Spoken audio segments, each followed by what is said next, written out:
As you know, that's our tradition, and this has been the tradition of the Institute, is to be able to have the annual seminar each year in May.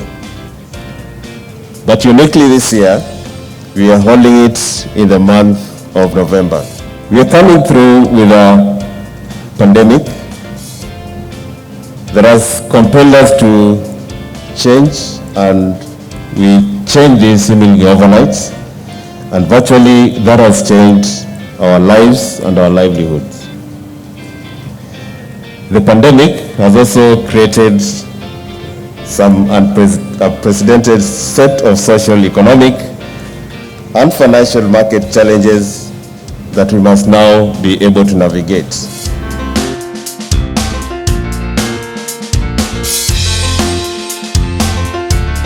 This year marks the 36 years from when the Institute started holding an annual seminar in 1984. So this actually demonstrates the resilience and commitment that our institute has towards the accountancy profession. And the seminar has always provided a platform for us to exchange ideas, to talk and among peers, experts and practitioners in accountancy, professional services, social entrepreneurs, and even consumers and policymakers. And that is why we have them in the room today. And it's the expectation that this will continue, and that in this year's event we are focusing on really the lessons that we are learning from COVID, and how best we as individuals and institutions can recalibrate our strategies to deal with the calamities and any other acts of God and eventualities that may occur.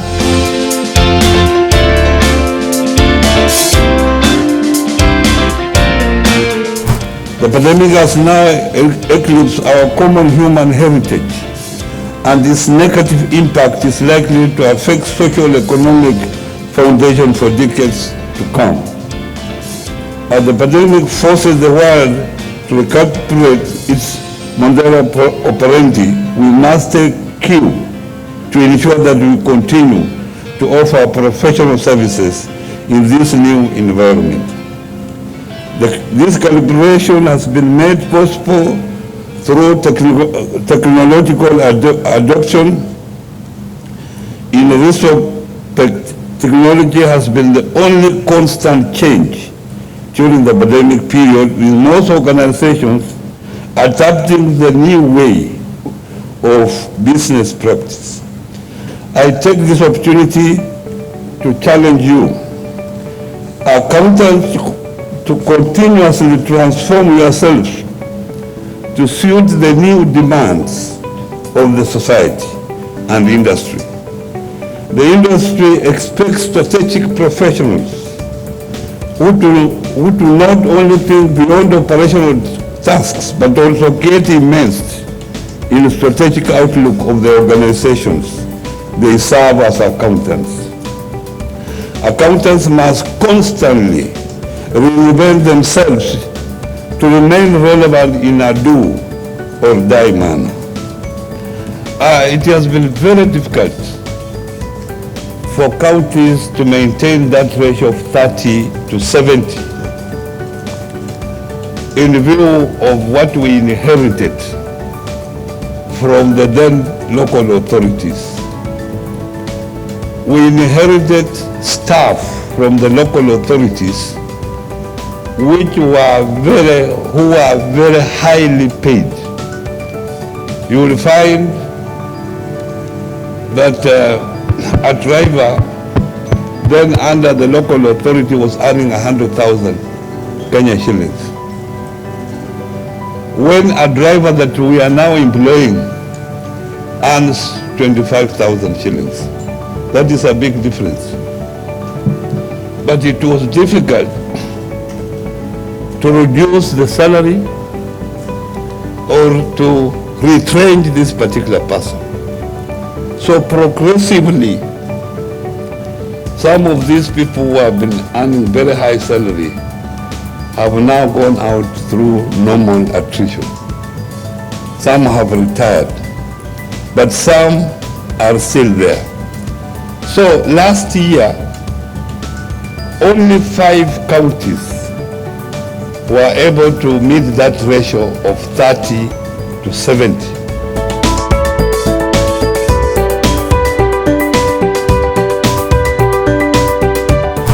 And one of the biggest challenges we've had, which is I think one of the challenges I should have mentioned during my speech, is the issue of the resources going to the counties and not going to development. We have, as the governor has said, the wage bill at the counties is quite a challenge, and we have so much going to recurrent expenditure and very limited resources going towards development. This is against really the objects of devolution under Article 174. And going into the future, would like to see more resources going to development. So we are happy to see governors committing under the auspices of the Big Four agenda. Most of the functions are actually devolved, whether you are talking of health, whether you are talking of food security, agriculture is devolved, whether you are talking of planning and housing. So we have to work together, both levels of government, to ensure this is achieved. But it starts with the counties putting their priorities right, committing more to health, and to hear from the chair COG that our counties, our governors have committed 30% to go towards health. It's a big step towards realization of the devolution agenda.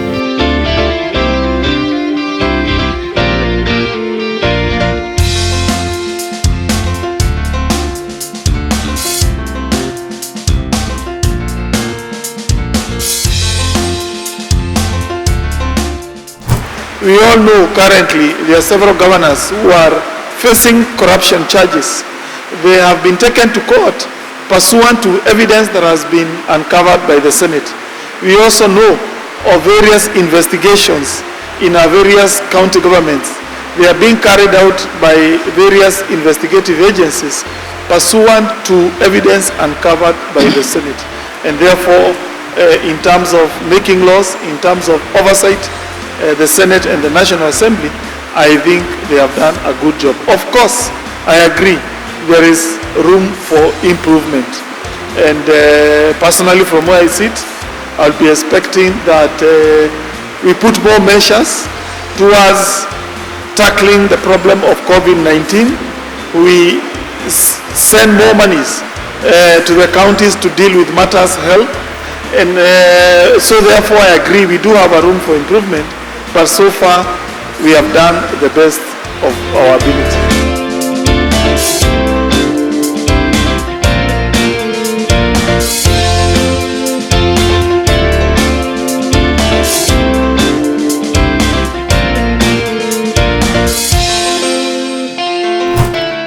What is the one thing that we need this accountant of the future to be like? Very interesting results came out that they want this person who can be able to not only focus on numbers, we want them to be able to be multitask, somebody who can be able to advise. You look at previous conventional accountants, there are these people who are always being good in numbers, they do not communicate. The return, the response was that we need somebody who can communicate effectively. So we are looking at what is it that we can do to make sure that the future accountant is able to communicate not only with figures, because accountants have been accused of being able to communicate with figures, but what we want to do, focusing more, is to be able to produce this accountant who is able to communicate effectively, digitally, and also interpersonally.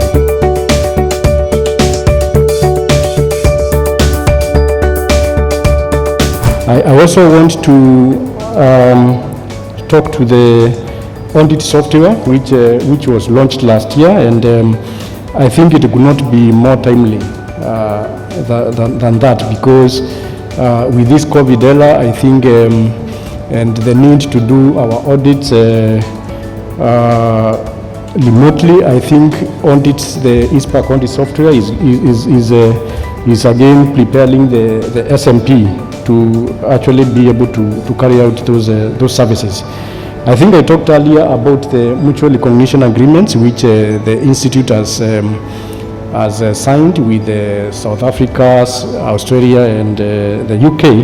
And I think this again prepares the practitioner to actually go beyond the borders.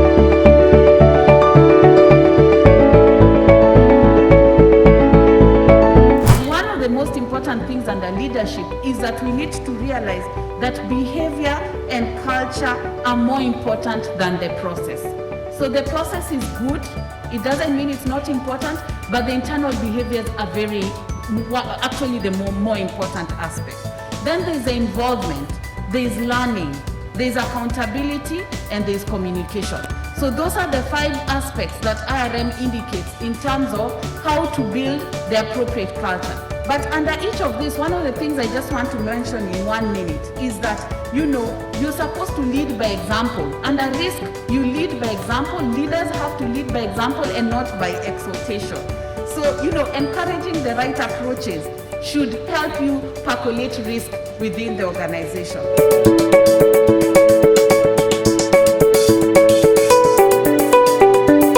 Some of the skill sets that we are seeing, I think I've over-indexed the digital skills, but the agile leaders, it's something that you need to start thinking of. How do you become an agile leader? Again, a question to you as a member of this audience. Empathy and coaching are the 2 big things. Digital first, I think you need to be the guys at the forefront. How do you help us with the analytics that can help to make informed decisions? Skills platforms also drive efficiencies, and then obviously you need to go radically simpler as an organization. I want to call upon all of us to join the academia as well as the training institutions as we aim to build the professionals of the future. And so, that said, I would want to impress on every single one of us.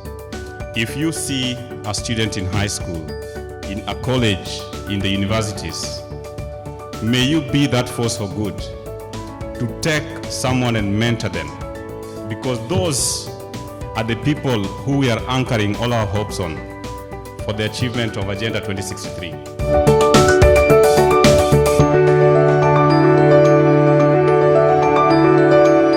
There's a gentleman, Donald Rumsfeld. This gentleman was the US Defense Secretary, and he spoke about something that was very interesting. So in 2002, when he was serving under George Bush, he was taken through a press briefing at the Department of Defense.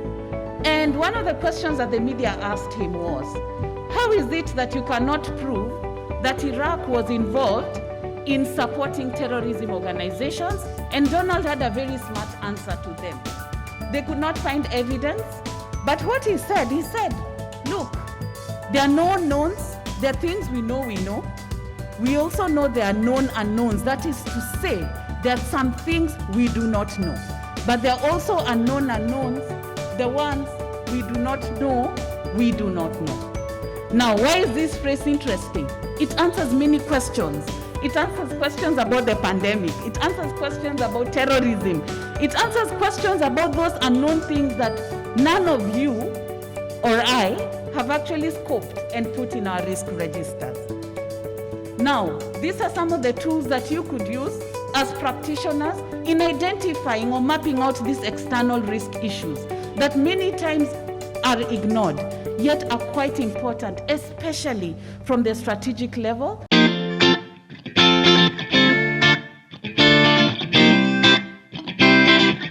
Looking at risk identification process, it is backward in nature because it looks at the past tense, it looks at the historical. But we have another item called key risk indicators, which is more forward-looking, and it gathers data from your activities. If it is profitability, it is mapping out profitabilities. If it is balance sheet, it is mapping out balance sheet is, and then can be able to tell you what the future will look like. That we use the key risk indicators for purposes of monitoring. And the beauty with key risk indicators is that they are the only aspect of risk management that are forward-looking.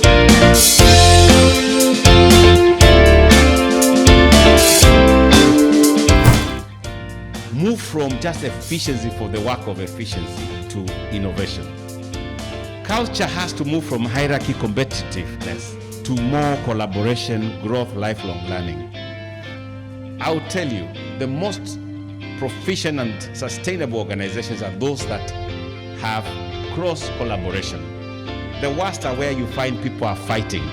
There's a healthy competition where you don't have to be too close as functions, but I think collaboration is where it becomes very easy.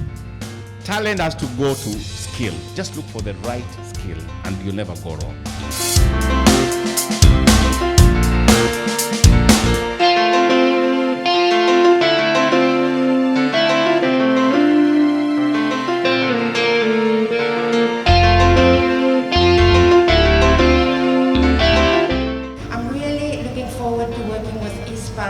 To determine how PAFA can help you serve your members better, but also more importantly, how we can learn from you. And as a leading body in Africa, how we can leverage the work that you have been doing to benefit the whole of us. So, let me say, be curious, stay relevant, as we are considering how accountants are moving from accountants doing the same things to accountants doing things differently, to accountants doing different things.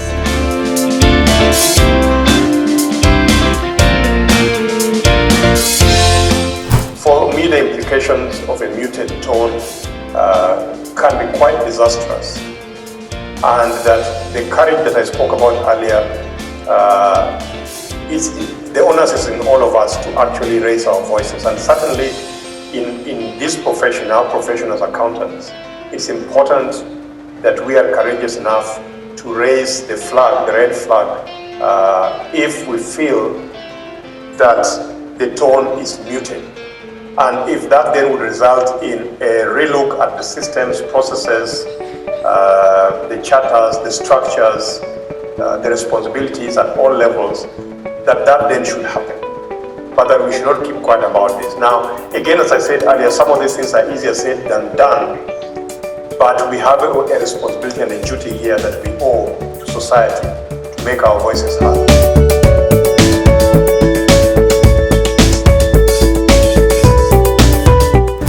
Now, for your settlement agreement that you've reached privately, for it to be recognized and enforced by the court, it must have been reached with the assistance of a qualified mediator.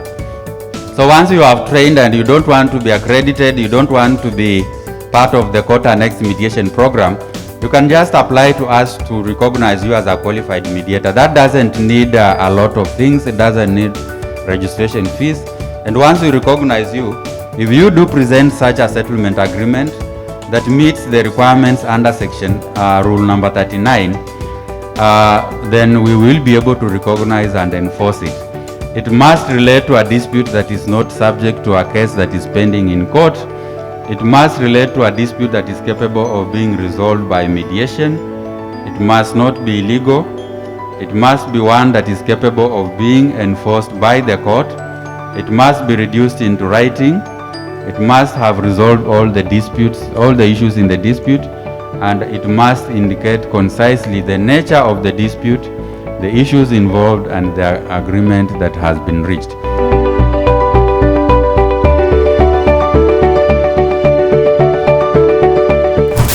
Very many lawyers used to be opposed to the idea of mediation. They feared losing fees. After engaging with them, very many of them have embraced mediation. Not only are they encouraging their clients to refer matters to mediation, lawyers have become mediators. So the brilliant ones, you do the cases which can not be resolved through mediation, you do those in the morning in court. And in the afternoon, you are sitting as a mediator. You are winning in every respect.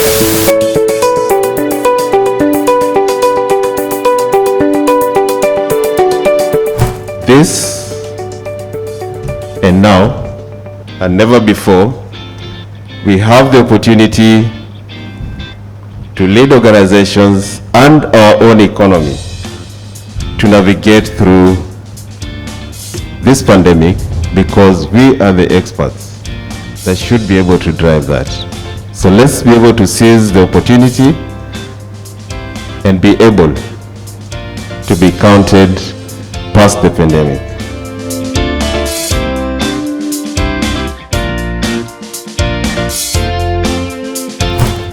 I think it has been an exciting 6 days. We have interacted. I think we are better persons than we were, and more so, and more importantly, that we have networked and made new friends.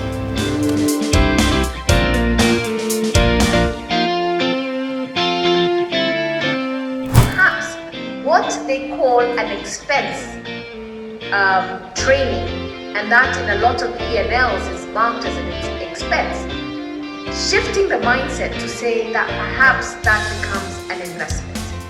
And if then it is an investment, what are the benefits that will accrue to you if you actually put that investment at the toughest time, which is turbulent times? Because when then this is over, your customers, who are the people you depend on, any business, there's no business that does any business without a customer or stakeholder. If you actually put that investment at this time in the areas that have been spoken to, then it means you're guaranteeing your sustainability, and when the chips are down and the turbulent times are over, your look back reputation is a lot more positive.